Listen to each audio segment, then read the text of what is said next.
नमस्कार बच्चों, ज्ञानदायिनी क्लासेस में मैं सरोज सांगवान आपका स्वागत करती हूँ। बच्चों, आज की हिंदी क्लास में हम 10th क्लास की बुक क्षितिज भाग 2 गद्य खंड के पाठ 11 बाल गोविंद भक्त, जिसके लेखक हैं रामवृक्ष बेनीपुरी, के MCQs करेंगे। इससे पहले हम इस पाठ के सारांश को समझ चुके हैं और इसके क्वेश्चन आंसर भी कर चुके हैं। उन दोनों वीडियोज़ की लिंक मैं डिस्क्रिप्शन बॉक्स में डाल दूँगी, आप वहाँ से उसको देख सकते हैं और आपको ये चैनल की प्लेलिस्ट में भी मिल जाएगी। तो अब आइए हम इसके MCQ शुरू करते हैं। बच्चों, MCQ शुरू करने से पहले मैं आपको कहना चाहूँगी कि आप यदि चैनल पर नए हैं तो प्लीज़ चैनल को सब्सक्राइब कर दें, बेल को प्रेस करके उसको ऑल पर सेट कर दें ताकि आपको आने वाली हर वीडियो की सूचना सबसे पहले मिले। तो आइए अब हम इसके MCQ शुरू करते हैं। पहला MCQ है, बाल गोविंद भक्त आत्मा और परमात्मा के बीच कौन सा संबंध मानते थे? इसके ऑप्शंस हैं ए पिता पुत्री, बी प्रेमी प्रेमिका, सी बहन भाई, डी माँ बेटा। तो इसका सही उत्तर है बी प्रेमी प्रेमिका। दूसरा क्वेश्चन है, बेटे की मृत्यु के पश्चात बाल गोविंद भक्त की आखिरी दलील क्या थी? इसके ऑप्शंस हैं ए पतोहू का पुनर्विवाह करवाना यानी दोबारा से शादी करवाना, बी पतोहू को शिक्षा दिलवाना, पतोहू यानी पुत्रवधू और यानी उसके बेटे की जो बहू थी, सी पतोहू को घर से निकालना, डी पतोहू से घृणा करना यानी नफरत करना। तो इसका सही उत्तर है ए पतोहू का पुनर्विवाह करवाना। तीसरा क्वेश्चन है, बाल गोविंद भक्त की मृत्यु का क्या कारण था? ए दुर्घटना, बी बीमारी, सी भूख, डी बेटे की मृत्यु की चिंता। तो इसका सही उत्तर है बी बीमारी। चौथा क्वेश्चन है, बाल गोविंद भक्त के गांव के लोगों का मुख्य धंधा क्या था यानी उनका मुख्य व्यवसाय क्या था, उनका मुख्य काम क्या था?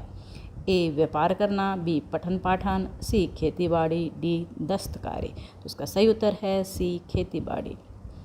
अगला क्वेश्चन है, बाल गोविंद भक्त शीर्षक पाठ के लेखक का क्या नाम है? ए यशपाल, बी सर्वेश्वर दयाल सक्सेना, सी रामवृक्ष बेनीपुरी, डी स्वयं प्रकाश। तो इसके लेखक है रामवृक्ष बेनीपुरी जी। अगला क्वेश्चन है, बाल गोविंद भक्त की आयु कितनी थी यानी उनकी उम्र कितनी थी? ए 50 वर्ष, बी 60 वर्ष से अधिक, सी 70 वर्ष, डी 80 वर्ष। इसका सही उत्तर है 60 वर्ष से अधिक। अगला क्वेश्चन है, बाल गोविंद की टोपी कैसी थी? ए सूरदास जैसी, बी जैन मुनियों जैसी, सी कबीर पंथियों जैसी, डी गांधी की टोपी जैसी। तो इसका सही उत्तर है सी कबीर पंथियों जैसी टोपी। बाल गोविंद कबीर को क्या मानते थे? ए साहब, बी गुरु, सी शिष्य, डी मित्र। इसका सही उत्तर है ए साहब। बाल गोविंद भक्त किन के आदर्शों पर चलते थे? ए सूरदास के, बी तुलसीदास के, सी कबीरदास के, डी मीराबाई के। इसका सही उत्तर है कबीरदास के। बाल गोविंद भक्त अपनी फसल को पहले कहाँ ले जाते थे यानी जो भी उनके अनाज आता था उसको पहले कहाँ ले जाते थे? ए मंदिर में, बी गुरुद्वारे में, सी मस्जिद में, डी कबीरपंथी मठ में। इसका सही उत्तर है डी कबीरपंथी मठ में। लेखक बाल गोविंद भक्त की किस विशेषता पर अत्यधिक मुग्ध थे यानी बाल गोविंद भक्त की लेखक को कौन सी बात सबसे ज़्यादा अच्छी लगती थी? उनके पहनावे पर, बी भोजन पर, सी मधुर गान पर, डी व्यवहार पर। तो इसका सही उत्तर है सी मधुर गान पर। सॉरी। लेखक ने रोपनी किसे कहा है? ए रोपण को, बी धान की रोपाई को, सी धान की कटाई को, डी धान की खेती को। इसका सही उत्तर है बी धान की रोपाई को यानी धान उगाने को। बाल गोविंद भक्त खेत में क्या काम करते थे? केवल गीत गाते थे, बी खेत की मेड़ पर बैठते थे, सी धान के पौधे लगाते थे, डी उपदेश देते थे। इसका उत्तर है सी धान के पौधे लगाते हैं। बाल गोविंद भक्त के संगीत को लेखक ने क्या कहा है? ए बीन, बी लहर, सी उपदेश, डी जादू। इसका सही उत्तर है डी जादू। बाल गोविंद भक्त के गीतों में कौन सा भाव व्यक्त होता है यानी उनके गीतों से में कौन सा भाव है? ए श्रृंगार का भाव, बी विरह का भाव, विरह यानी अलगाव का यानी दूरी का भाव, सी ईश्वर भक्ति का भाव, डी वैराग्य का भाव। तो इसका सही उत्तर है सी ईश्वर भक्ति का भाव। बाल गोविंद भक्त शीर्षक पाठ साहित्य के किस विधा के अंतर्गत आता है यानी बाल गोविंद भक्त जो शीर्षक है वो किस प्रकार का पाठ है? ए निबंध, बी कहानी, सी एकांकी, डी रेखाचित्र। तो इसका सही उत्तर है डी रेखाचित्र। बाल गोविंद भक्त के गीतों को सुनकर वहाँ उपस्थित सभी लोग क्या करते थे? उठकर चले जाते थे, बी झूम उठते थे, सी साथ में गाने लगते थे, डी इनमें से कोई नहीं। इसका सही उत्तर है बी झूम उठते थे। भगत जी की बहू उन्हें छोड़कर क्यों नहीं जाना चाहती थी? ए सामाजिक मर्यादा के कारण, बी संपत्ति के लोभ में, सी पति से प्यार होने के कारण, डी ससुर की चिंता के कारण। तो इसका सही उत्तर है डी ससुर की चिंता के कारण। अगला क्वेश्चन है बाल गोविंद का व्यवसाय क्या था? इनकी ऑक्यूपेशंस क्या थी? मतलब खेती करना, बी दुकानदारी, सी पुस्तक विक्रेता, डी इनमें से कोई नहीं। तो इसका सही उत्तर है ए खेती करना। अगला क्वेश्चन है भगत जी भजन गाते समय क्या बजाया करते थे? ए ढोल, बी डपली, सी गिटार, डी खंजरी। तो सही उत्तर है डी खंजरी। भादों की रात कैसी होती है? ए चांदनी, बी अंधेरी, सी सुस्त, डी उजले। तो इसका सही उत्तर है बी अंधेरी। अगला क्वेश्चन है भगत जी अपने बेटे का खास ख्याल रखते थे क्योंकि वह चालाक था, बी ईमानदार था, सी प्रतिभावान था, डी सुस्त और बोधा था। बोधा यानी कमज़ोर था।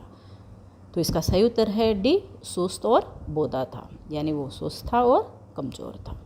अगला क्वेश्चन है भगत जी का बेटा कैसा था? समझदार, सुस्त और बोधा, सी चालाक, डी बुद्धिमान। तो इसका सही उत्तर है बी सुस्त और बोधा था।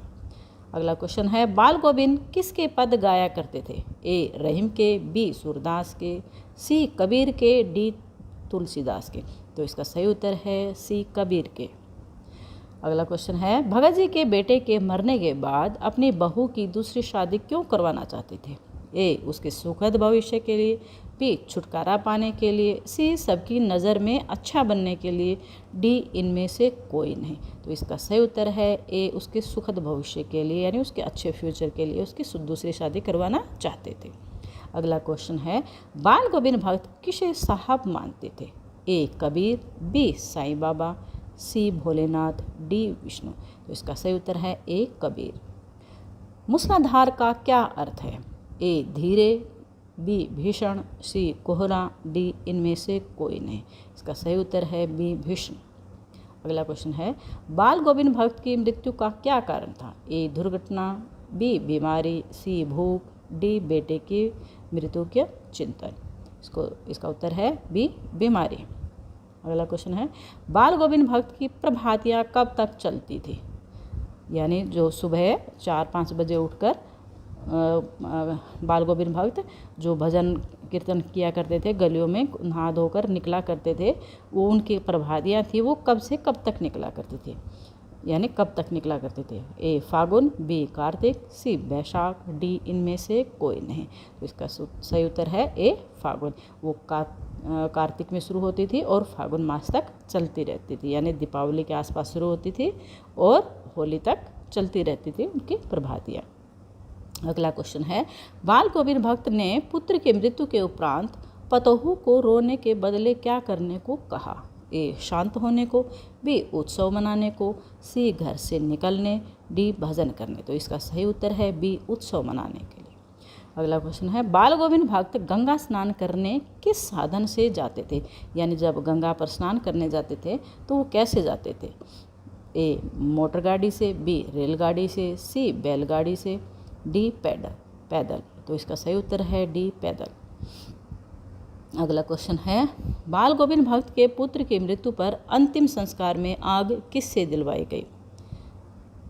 ए स्वयं बाल गोविंद भक्त से, बी पतोहू के भाई से, सी पतोहू से, डी रिश्तेदार से। तो इसका सही उत्तर है सी पतोहू से, यानी उसकी पुत्रवधू से।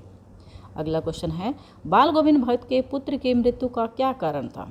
ए बीमारी, बी दुर्घटना, सी गंगा में बहकर, डी आग लगना। तो इसका सही उत्तर है ए बीमारी।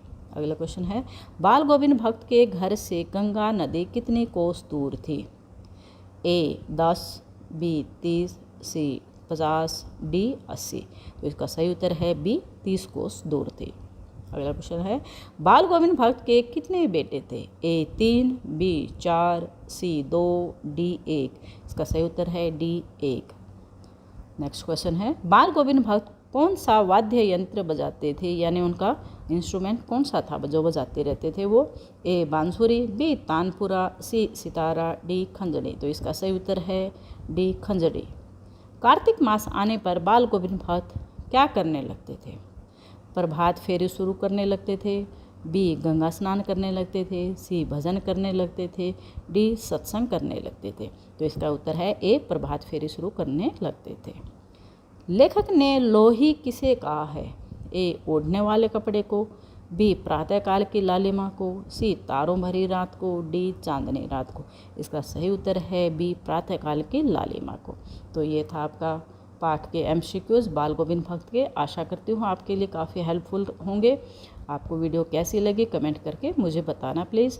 और आपको वीडियो अच्छी लगी है, आपके लिए हेल्पफुल है, तो प्लीज़ इसको लाइक कर दें और चैनल को सब्सक्राइब करना न भूलें। वीडियो देखने के लिए थैंक यू।